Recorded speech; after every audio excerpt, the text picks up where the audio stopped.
The U.S. president says he is prepared to use military force against Iran. American President Donald Trump has threatened Iran with one of the largest naval armadas ever assembled near it. Where President Trump has warned Iran that time is running out for it to negotiate a deal on nuclear weapons. U.S. military presence in the Middle East has been matched by an explicit threat from President Trump. Against Iran, the United States is upping the pressure.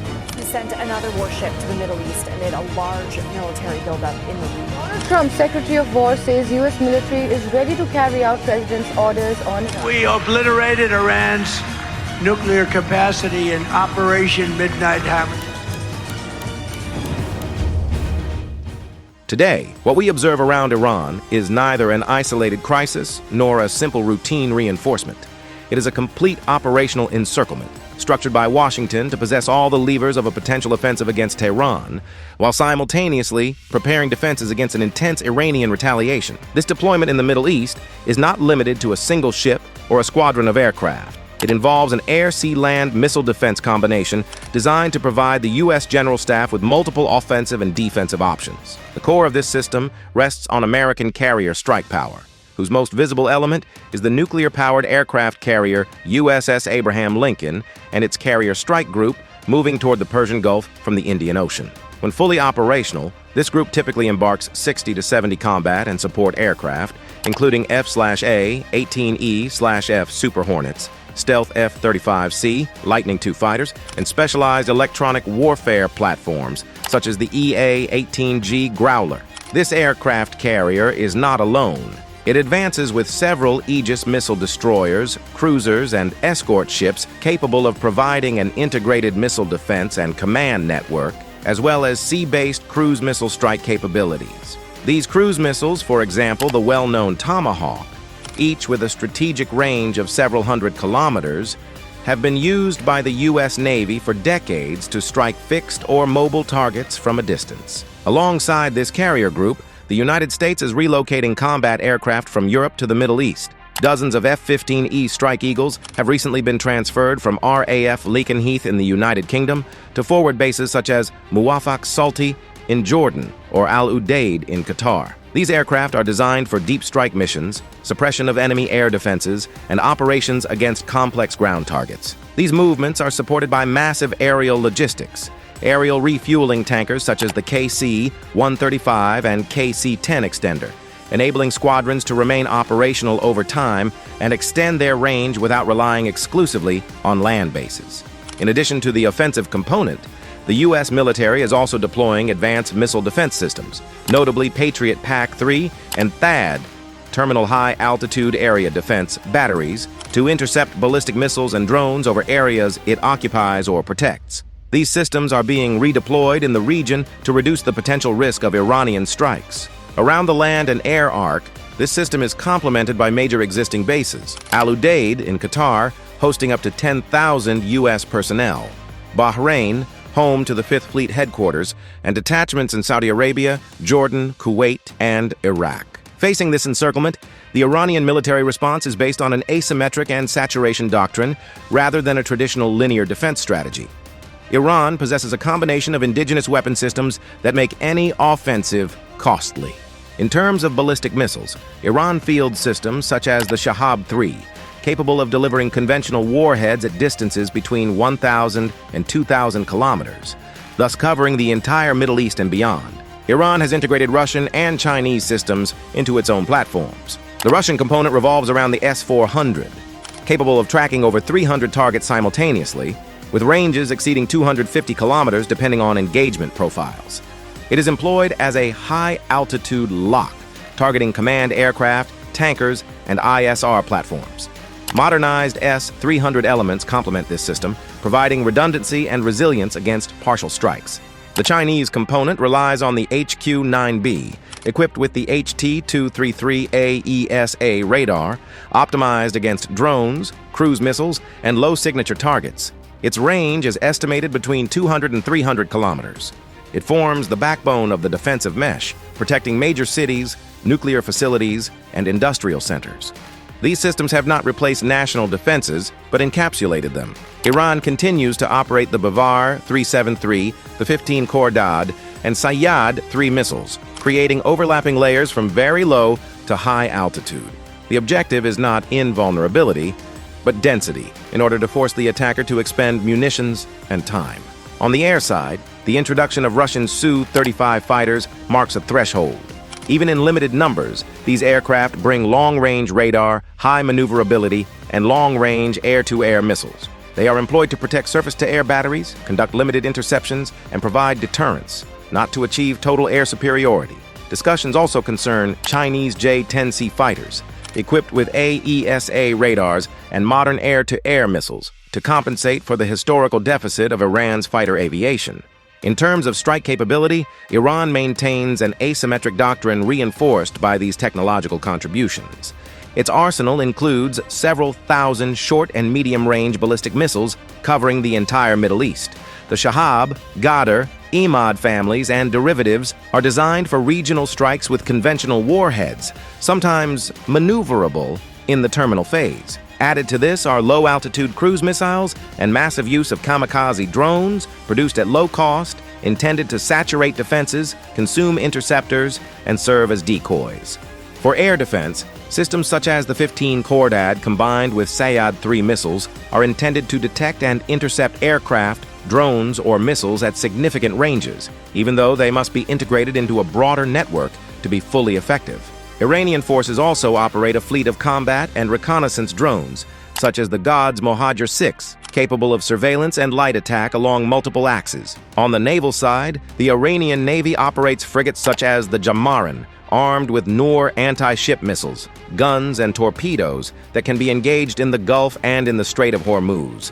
Iran therefore favors a strategy of harassment, avoiding direct confrontation with carrier strike groups in order to render certain zones temporarily impracticable and trigger an immediate economic shock far beyond the regional theater.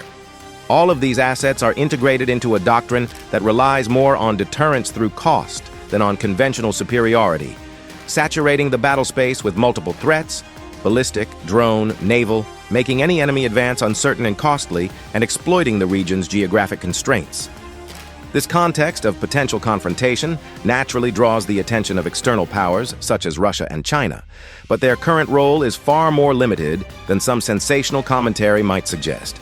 On the diplomatic front, Moscow has repeatedly expressed its opposition to any U.S. military attack against Iran, calling for a peaceful solution and judging any military action as potentially catastrophic for the region. However, experts estimate that Russia and China are not willing to enter direct confrontation with the United States to defend Iran for practical and geopolitical reasons.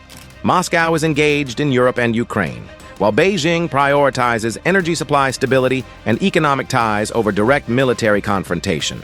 Even though Iran has signed a strategic partnership treaty with Russia, it contains no mutual defense clause obligating Moscow to enter military conflict for Tehran.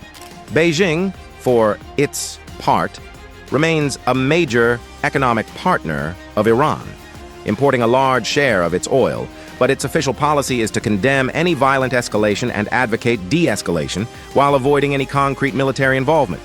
This external positioning means that if a U.S. offensive were launched against Iran, direct Russian and Chinese support would be primarily political and economic, not a joint military engagement against Washington, which would significantly limit Iran's options for coordinated response with a major external power.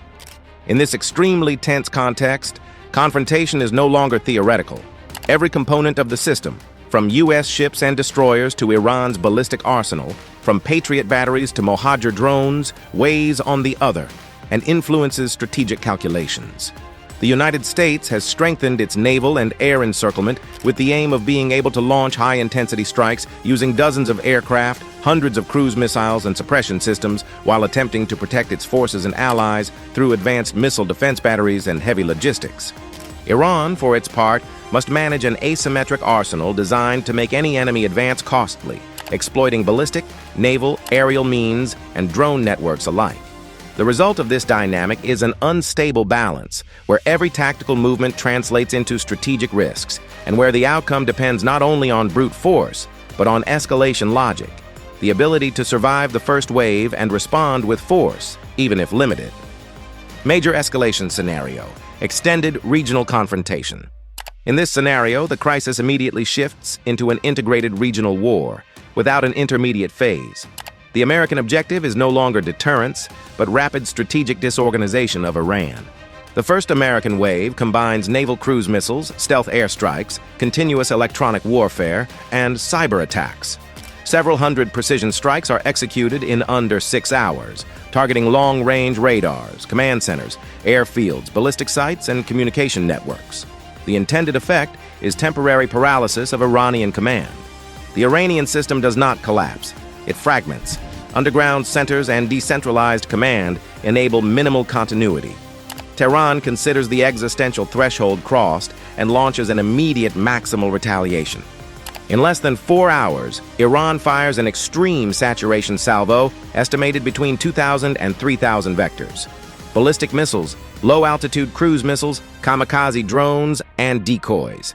Trajectories are multiple, altitudes varied, timings deliberately desynchronized. Patriot and THAAD defenses intercept a major share of the projectiles.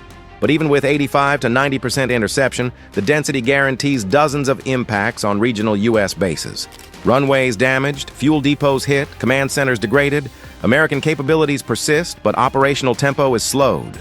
Simultaneously, Iran opens a direct front against Israel. Medium-range ballistic missiles target air bases, command centers, and critical military infrastructure. Added to this is the coordinated activation of allied regional networks, creating multi-axis pressure. Israeli systems intercept most vectors, but saturation causes leaks. Military and industrial installations are hit. Israel immediately shifts into a posture of total war and fully integrates into the American offensive. At sea, Iran activates its access denial doctrine. Anti-ship missiles, maritime drones, mines, and fast attack craft render the Gulf unstable. The Strait of Hormuz is not necessarily closed, but becomes functionally impracticable. Traffic drops, insurance premiums explode, energy prices soar. The crisis becomes global. At this stage, Russia faces a constrained choice. If Western strikes threaten regional strategic balance or hit systems integrating Russian technologies, Moscow crosses a threshold of heavy indirect involvement. Near real-time ISR data sharing, reinforced support to Iranian defenses, visible deployments intended to establish red lines. This does not involve direct confrontation with U.S. forces, but operational interference that sharply increases the risk of a major incident between great powers. China remains militarily withdrawn, but exerts maximum economic and diplomatic pressure, secures its supplies, and indirectly supports Iran, while seeking to avoid systemic collapse. The conflict then enters a runaway phase. The United States retains air superiority. Iran retains stocks for multiple waves. Israel is engaged in an existential logic. Regional allies become targets. At this point, the war no longer depends on a clear political decision, but on a mechanical chain reaction. Each strike calls for retaliation. Each retaliation reduces the capacity to end hostilities. The final threshold is not nuclear, but systemic. Long-term disruption of energy flows, global financial instability, fragmentation of the regional security order. A conflict intense enough to durably disrupt the regional and global order, without any actor truly able to control its outcome. If this analysis helped you better understand what is unfolding, leave a like and comment how far you think this escalation could go. Subscribe so you don't miss upcoming analyses. Thank you for watching, and see you very soon.